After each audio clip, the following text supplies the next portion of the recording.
তো এখানে দেখো সবাই লাইন দিয়েছে, প্রচুর লাইন, প্রচুর ভিড় হয়েছে।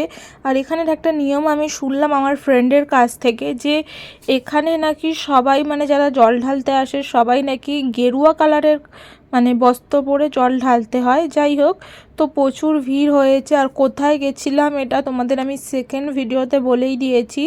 সরি, আমি যাইনি, আমার ফ্রেন্ড গেছিলো, ও ভিডিওগুলো করে এনেছিলো আমার জন্য, যেহেতু আমি ভিডিও বানাই সেই কারণে। তো ওরা গেছিলো হচ্ছে বাবাধাম শ্রাবণ মাসে জল ঢালার জন্য। তো 3 দিন হেঁটে অনেক কষ্টে ওরা পৌঁছেছে, ওদের পা পুরো দেখাচ্ছিলো আমার পুরো ফুলে গেছে। তো দেখো কত কষ্ট করে সবাই এখানে লাইন দিয়েছে।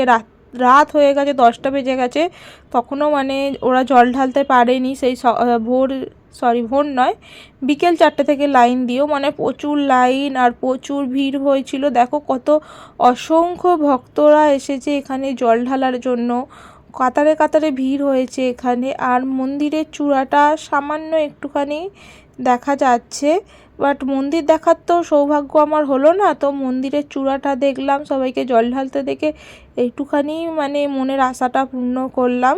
তো এইখানে দেখো কত সুন্দর মন্দিরের চূড়াটা, মন্দিরের বাইরেটা দেখা যাচ্ছে।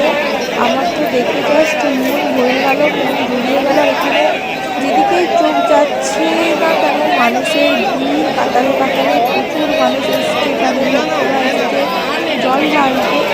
তো তোমরাও দেখো, তোমাদেরও দেখার সুযোগ করে দিলাম, যারা যেতে পারবে তারা অবশ্যই ভিডিওটা দেখে মনটা ভরে নাও।